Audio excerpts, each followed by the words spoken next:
Hello and welcome to the chemistry class once again. So let us study a few reactions of alcohols. हमने बहुत सारे reactions alcohol के पढ़ लिए हैं. आज हम पढ़ते हैं oxidation reactions of alcohols के बारे में कुछ बातें.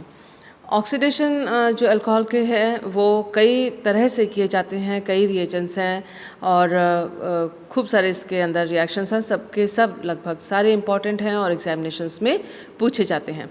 सो let's start. Oxidation product of alcohols depend upon the type of alcohol which is oxidized, reagents and upon reaction conditions.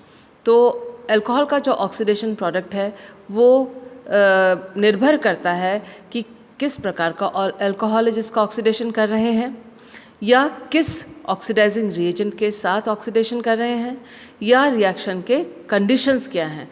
इन तीनों बातों के ऊपर अल्कोहल के ऑक्सीडेशन प्रोडक्ट की नेचर या उसकी प्रकृति डिपेंड करती है. हम जब रिएक्शन मैकेनिज़म्स या डिफरेंट रिएक्शंस पढ़ेंगे तब हम इन तीनों चीज़ों को देखेंगे या ऑब्जर्व करेंगे. Oxidation of alcohol resembles the dehydrogenation elimination reaction कि जो अल्कोहल का ऑक्सीडेशन है वो डीहाइड्रोजनेशन यानी हाइड्रोजन का निकल जाना और एलिमिनेशन रिएक्शन है, डीहाइड्रोजनेशन एलिमिनेशन रिएक्शन की तरह से वो बिहेव करता है या उससे मिलता जुलता रिएक्शन है. Tertiary alcohols usually don't get oxidized under normal conditions. जो तृतीयक अल्कोहल हैं, टर्शरी अल्कोहल हैं, वो आसानी से ऑक्सीडाइज नहीं होते नॉर्मल कंडीशंस में, लेकिन अगर ड्रास्टिक कंडीशन है या स्ट्रॉन्ग कंडीशंस हैं, tertiary alcohols get oxidized to carboxylic acid. तो टर्शरी अल्कोहल्स भी कार्बोक्सिलिक एसिड में ड्रास्टिक कंडीशंस में, स्ट्रॉन्ग कंडीशंस में COOH ग्रुप में परिवर्तित या ऑक्सीडाइज्ड हो जाते हैं. Generally primary alcohol gets oxidized to give aldehydes. आमतौर पे प्राइमरी अल्कोहल का ऑक्सीडेशन करेंगे एल्डिहाइड मिलेगा, सेकेंडरी अल्कोहल का ऑक्सीडेशन करते हैं तो कीटोन प्राप्त होता है. तो आइए देखते हैं first method of oxidation of alcohols, oxidation with Fenton's reagent. किस प्रकार से होता है आइए देखते हैं. ऑक्सीडेशन विथ फेंटॉन्स रिएजेंट, इसमें FeSO4 और हाइड्रोजन परऑक्साइड लिया जाता है फेंटॉन्स रिएजेंट के रूप में. That means Fenton's reagent is FeSO4 and H2O2 hydrogen peroxide. ये Fe2 plus H2O2 gives Fe3 plus, ये ऑक्सीडाइज हो गया और इस तरह से हमें 2 हाइड्रोक्सी फ्री रेडिकल मिले. Hydroxy free radical abstracts hydrogen from alcohol. ये अल्कोहल का मॉलिक्यूल है, इसमें से ये जो है हाइड्रोजन को एब्स्ट्रैक्ट या निकाल इसने लिया. देखिए एक बॉन्ड को बनाने के लिए 2 इलेक्ट्रॉन्स की ज़रूरत होती है. OH रेडिकल के पास 1 इलेक्ट्रॉन है, इसने एक हाइड्रोजन यहाँ से लिया और उसके साथ बॉन्ड बनाया और H2O बनकर निकल गया. तो यहाँ पर जो है ये जो OH है उसने एक हाइड्रोजन को लिया और इसमें से बॉन्ड बना के जब निकलता है तो उस जहाँ से उसने हाइड्रोजन को लिया है वहाँ पर एक रेडिकल, एक इलेक्ट्रॉन रह गया, क्योंकि एक इलेक्ट्रॉन इसके पास है, यहाँ से हाइड्रोजन लिया, एक इलेक्ट्रॉन उसके पास से लिया और एक इलेक्ट्रॉन छूट गया, क्योंकि जब जो बॉन्ड था हाइड्रोजन के साथ उसमें 2 इलेक्ट्रॉन्स थे, एक इलेक्ट्रॉन चला गया है और एक इलेक्ट्रॉन बचा रह गया है. तो इस वजह से ये जो अल्कोहल का मॉलिक्यूल है इसमें एक इलेक्ट्रॉन रह गया है. तो ये अल्कोहल का मॉलिक्यूल इस फ्री रेडिकल के साथ रिएक्ट करने पर ये अल्कोहल का जो मॉलिक्यूल है इससे हमें एक फ्री रेडिकल मिला जब हाइड्रोजन एब्स्ट्रैक्ट हुआ फ्रॉम अल्कोहल. तो ये फ्री रेडिकल इस कार्बन के पास है, इसका डाइमेराइजेशन या द्विलकीकरण होता है. तो 2 फ्री रेडिकल्स आपस में जुड़ जाते हैं, इसके पास एक इलेक्ट्रॉन, दूसरे एक मॉलिक्यूल के पास एक इलेक्ट्रॉन, दोनों जो हैं दोनों एक एक इलेक्ट्रॉन के साथ, यहाँ पर भी एक इलेक्ट्रॉन था, यहाँ पर भी एक इलेक्ट्रॉन था, एक एक इलेक्ट्रॉन के साथ एक नया बॉन्ड आपस में बना लेते हैं. इस तरह से डाइमर बन जाता है. देखिए अल्कोहल का OH ग्रुप यहाँ पर बचा हुआ है, तो यहाँ अल्कोहल का OH ग्रुप है, ये रहा OH ग्रुप. इस तरह से हमको एक डायॉल फेंटॉन्स रिएजेंट के बाद मिल जाता है, but this is an alcohol. तो 2,5-डाईमिथाइल हेक्सेन 2,5-डायोल हमको मिला ऑक्सीडेशन विथ फेंटॉन्स रिएजेंट के द्वारा। आइए देखते हैं नेक्स्ट रिएक्शन ऑक्सीडेशन का ऑफ अल्कोहल। तो ये भी एक ऑक्सीडेशन अल्कोहल का था फेंटॉन्स रिएजेंट के साथ, लेकिन इसमें हमें मिला है डायोल। इस बात को ध्यान में रखिएगा, फेंटॉन्स रिएजेंट का जो ऑक्सीडेशन है वो एग्जामिनेशन में पूछा जाता है। तो आमतौर पे हम ये सोचते हैं कि प्राइमरी अल्कोहल है तो एल्डिहाइड बनेगा, सेकेंडरी अल्कोहल है तो वो कीटोन बनेगा, लेकिन फेंटॉन्स रिएजेंट के साथ रिएक्शन होगा तो वो डायोल देगा। इसका आप ध्यान रखिएगा। ये ट्रिकी क्वेश्चन होते हैं जो कॉम्पिटिटिव एग्जाम्स में पूछे जाते हैं, लेकिन पूछे जाते हैं, ध्यान रखिएगा इस स्पेशल केस का। सो नेक्स्ट हम देखते हैं oxidation of alcohol with KMnO4। Potassium permanganate के साथ देख रहे हैं। MnO4- is a strong oxidizing agent. इसमें से जो MnO4- है वो स्ट्रॉन्ग ऑक्सीडाइजिंग एजेंट है, प्रबल ऑक्सीकारक है। Under strong oxidations product is mainly COOH acid.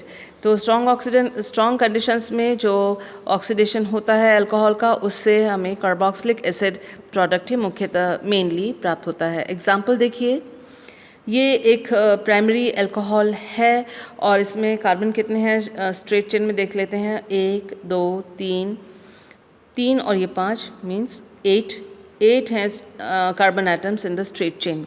KMnO4 के साथ ऑक्सीडेशन किया in the presence of 1.5 m H2SO4 25 degree centigrade में, तो हमें मिला carboxylic acid. How many carbon atoms देख लेते हैं। 1 2 3 और ये 4 7 और ये कार्बन है 8, तो टोटल 8 कार्बन का मतलब सेम टू सेम कार्बन का कार्बोक्सिलिक एसिड हमको मिला इस प्राइमरी अल्कोहल से। जब KMnO4 ऑक्सीडेशन किया एसिडिक मीडियम में हमें तो ये कार्बोक्सिलिक एसिड प्राप्त हुआ with same number of carbon atom. जितना कार्बन एटम इधर है उतना ही कार्बन एटम इधर है। अंडर माइल्ड कंडीशंस और न्यूट्रल कंडीशंस, अगर स्ट्रॉन्ग कंडीशन नहीं हो, मृदु कंडीशंस हो, अभिक्रिया के कंडीशंस या हो, तो उसमें rate of oxidation is very slow. जो ऑक्सीडेशन की जो गति है वो बहुत स्लो होती है। यहाँ देखिए, यहाँ हमने R2CHOH यानी हमने एक सेकेंडरी अल्कोहल लिया है और हमने इसको एल्कलीन कंडीशन में, एसिडिक था ये पहले, ये एल्कलीन कंडीशन में हमने लिया इसको। और आप देखिए कि ये R2CHO- है, तो यहाँ अल्कोहल ने एसिड की तरह कार्य किया और प्रोटॉन अपना दिया, और उसके बाद MnO4 ऑक्सीडेशन से ये कीटोन में चेंज हो गया। फर्दर ऑक्सीडेशन अगर इसका हो जाता है, अगर हमने इस प्रोडक्ट को नहीं हटाया रिएक्शन मिक्सचर से, तो ऑक्सीडेशन फर्दर होता चला जाएगा और यहाँ जो नंबर ऑफ़ कार्बन एटम्स हैं वो same number of carbon atoms हैं। लेकिन अगर हमने प्रोडक्ट को नहीं हटाया अभिक्रिया मिश्रण में से, फर्दर ऑक्सीडेशन होगा और वो कार्बोक्सिलिक एसिड में ऑक्सीडाइज हो जाएगा, जैसा कि आप देख रहे हैं। और इसके अंदर less number of carbon atom होगा देन द स्टार्टिंग मटेरियल। शुरुआती जो अल्कोहल था उससे जो कार्बोक्सिलिक एसिड होगा उसमें कार्बन एटम्स की संख्या कम होगी। तो देखते हैं कि KMnO4 के साथ ऑक्सीडेशन किस प्रकार से होता है। So let us see the mechanism of KMnO4 oxidation। ये देखिए अल्कलीन मीडियम लिया गया है, ये अल्कोहल है। कौन सा अल्कोहल है? ये सेकेंडरी अल्कोहल है, क्योंकि कार्बन के ऊपर 2 अल्काइल ग्रुप्स और लगे हुए हैं। ये अल्कलीन मीडियम है और इस OH- यहाँ जो ऑक्सीजन है वो इस हाइड्रोजन के साथ अपने इलेक्ट्रॉन्स के द्वारा बंध बना लेता है और H को H+ के रूप में निकाल के -H2O बना के यहाँ से प्रोटॉन का निष्कासन हुआ और O के ऊपर, ऑक्सीजन के ऊपर माइनस चार्ज रह गया।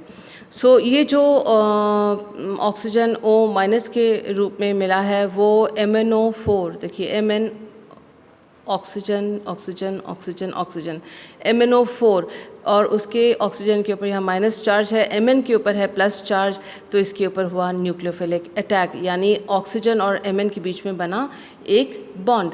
तो ये देखिए बाकी सारा जो स्ट्रक्चर है वो सेम टू सेम रहा है। Mn के ऊपर ये 1 2 3 4 जो ऑक्सीजन थे वो सब के सब यहाँ पर हैं, लेकिन एक और बॉन्ड उसने ऑक्सीजन के साथ बनाया है जो कि अल्कोहल का ऑक्सीजन था, उसके साथ इस तरह से एक उसने बॉन्ड बनाया। तो ये इसको कहते हैं मैंगनीज एस्टर। ये एस्टर बना है और ये इम्पॉर्टेंट इंटरमीडिएट है और इस एस्टर से फर्दर ऑक्सीडेशन प्रोडक्ट आपको मिलता है। ये देखिए Mn ester is an important intermediate, so Mn ester abstracts H+, hence it acts as a nucleophile.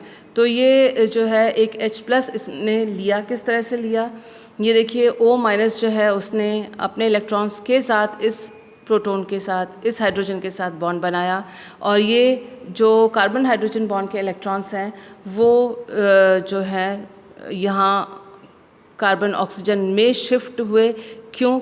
क्योंकि जो ऑक्सीजन Mn के जो इलेक्ट्रॉन्स हैं वो इधर Mn ने लिया है और क्योंकि वो एक न्यूक्लियोफाइल इलेक्ट्रोफाइल की तरह कार्य कर रहा है, क्योंकि ये इसमें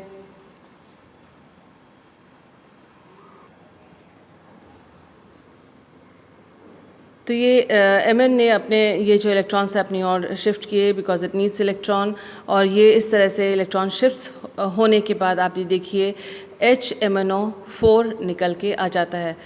तो MnO4 कैसे, ये जो ये ऑक्सीजन जो है ये जो Mn है इसमें 1 2 3 4 4 ऑक्सीजन और ये हाइड्रोजन जुड़ा तो MnO4 एंड H इसके साथ, और ये जो ऑक्सीजन Mn के इलेक्ट्रॉन्स है वो यहाँ आ गए तो उसका मतलब ये बॉन्ड टूट गया, ये इलेक्ट्रॉन्स इन दोनों के बीच में शिफ्ट हो गए यानी ये बॉन्ड टूट गया। तो ये एक बॉन्ड टूटा, एक ये बॉन्ड टूटा, इस बॉन्ड के टूटने पे बचता क्या है, R'(C) डबल बॉन्ड O, क्योंकि एक बॉन्ड है और एक और बॉन्ड यहाँ पर आ गया। So we are getting carbonyl compound जो कि ऑक्सीडाइज्ड कंपाउंड है अल्कोहल से जो हमें मिला है, और जो Mn है वो एक प्रोटॉन उसने Mn एस्टर ने प्रोटॉन ले लिया और इलेक्ट्रॉन के शिफ्ट्स इस तरह से हुए तो हमें ऑक्सीडाइज्ड प्रोडक्ट मिला। तो इस तरह से जो है Mn एस्टर का न्यूक्लियोफाइल की तरह एक्ट करना ऑक्सीडेशन करवाता है अल्कोहल का।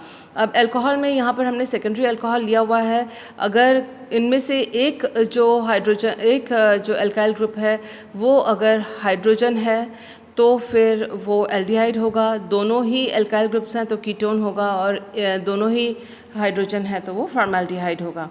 नेक्स्ट ऑक्सीडेशन हम देख रहे हैं oxidation with MnO2। So MnO2 manganese dioxide भी एक यूज़फुल ऑक्सीडाइजिंग एजेंट है और ये सिलेक्टिव ऑक्सीडाइजिंग एजेंट है। देखिए useful selective reagent for organic synthesis. तो ये सिलेक्टिव ऑक्सीडाइजिंग एजेंट का अर्थ ये होता है यानी चयनात्मक ऑक्सीडेशन, यानी दूसरा भी अगर कोई ऐसा हिस्सा है पोर्शन है या फंक्शनल ग्रुप है जिसका ऑक्सीडेशन हो सकता है दूसरे रिएजेंट्स के द्वारा MnO2 के द्वारा, उसका ऑक्सीडेशन या उस पर अटैक नहीं होगा। यहाँ क्रोटाइल अल्कोहल एग्जाम्पल के रूप में दिया हुआ है। क्रोटाइल अल्कोहल का एग्जाम्पल जो है वो एग्जामिनेशन में भी पूछा जाता है। ये जो आपको रिएक्शन बताया जा रहा है वो कॉम्पिटिटिव एग्जामिनेशंस के नज़रिए से ज़्यादा इम्पॉर्टेंट है, वो इसलिए क्योंकि इसमें डबल बॉन्ड भी है और OH अल्कोहल का भी है। तो MnO2 के ऑक्सीडेशन में जो ये डबल बॉन्ड है वो ऑक्सीडाइज नहीं होगा, वो टच नहीं होगा, उसमें कोई चेंज नहीं आएगा। तो जब ऑक्सीडेशन होगा सिर्फ अल्कोहल का होगा तो वो जो यहाँ पर क्योंकि वो प्राइमरी अल्कोहल है वो एल्डिहाइड में चेंज हो गया है। इस तरह से क्रोटाइल अल्कोहल से क्रोटोनैल्डिहाइड मिला है। This is an important example for even for competitive examinations. इसके अलावा आप देखिए ये सेकेंडरी अल्कोहल है और सेकेंडरी अल्कोहल से एल्डिहाइड मिला है। एरोमेटिक रिंग को कुछ नहीं हुआ है, यहाँ पर डबल बॉन्ड को कुछ नहीं हुआ है। तो डबल बॉन्ड को कुछ नहीं हुआ है उसका मतलब ये सिलेक्टिव ऑक्सीडाइजिंग एजेंट है, जो कि इम्पॉर्टेंट बात है। आइए देखते हैं हम इसका मैकेनिज़्म MnO2 के साथ। अभी अभी हमने MnO4 के साथ जो है ऑक्सीडेशन पढ़ा था और उसमें हमने देखा था कि मैंगनीज़ एस्टर बना है। मैंगनीज़ एस्टर की तरह इसी तरह से क्रोमियम का भी एस्टर क्रोमेट एस्टर बनता है, जो हम आगे आगे देखते जाएंगे। और अब लेकिन जो एग्जांपल हम MnO2 के साथ मैंगनीज़ डाइऑक्साइड के साथ जो ऑक्सीडेशन पढ़ रहे हैं उसमें एस्टर फॉर्मेशन नहीं है बल्कि कॉम्प्लेक्स फॉर्मेशन है।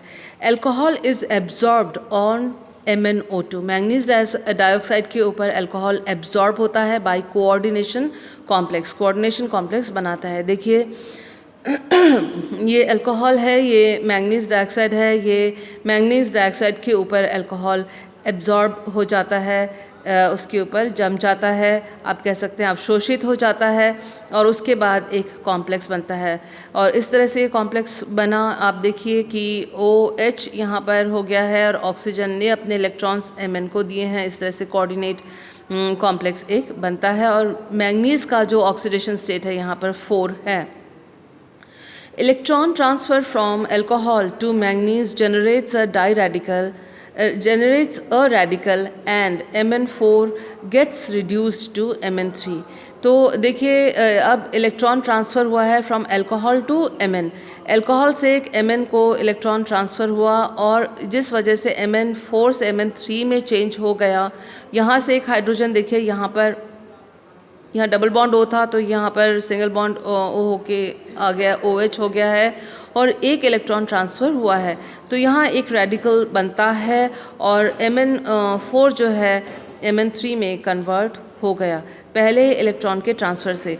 अब ये दूसरा इलेक्ट्रॉन का ट्रांसफ़र होता है Mn के ऊपर और ये Mn2 में कन्वर्ट हो जाता है और C डबल बॉन्ड O बन जाता है। दूसरा इलेक्ट्रॉन भी निकला तो ये कार्बन है, कार्बन के साथ ऑक्सीजन का डबल बॉन्ड हो गया, ये वाला कोऑर्डिनेट बॉन्ड टूट जाता है और C डबल बॉन्ड O बन जाता है। इस कार्बन के ऊपर एक हाइड्रोजन है तो ये CH, ये कार्बन है CH और R, CH एंड R, और ये कार्बन और ऑक्सीजन के बीच में डबल बॉन्ड बन जाता है बिकॉज ये वाला बॉन्ड जो है वो टूट गया। तो इसी तरह से जो अवशोषित कीटोन मिला हमें, अवशोषित एब्जॉर्ब्ड अल्कोहल से एब्जॉर्ब्ड कीटोन हमें इस तरह से मिल गया है बाई इलेक्ट्रॉन ट्रांसफ़र। और उसके बाद जो है कार्बोनाइल प्रोडक्ट मिलता है Mn2 ऑक्साइड। तो ये Mn2 ऑक्साइड इस तरह से मिला क्योंकि इसमें से वाटर मॉलिक्यूल निकल गया और MnO रह गया। तो ये जो कॉम्प्लेक्स है ये फिर टूटा MnO और H2O में परिवर्तित हो गया और हमको यहाँ पर RCHO यानी एल्डिहाइड प्राप्त हुआ। So like this MnO2 oxidation goes. ये मैकेनिज़्म है, सरल सा इजी सा मैकेनिज़्म है। I hope you have understood all the mechanisms in this video. इसके बावजूद भी अगर आपको इन मैकेनिज़म्स में कोई प्रॉब्लम हो तो मुझे कांटेक्ट कीजिएगा। Thank you for being with me. Bye.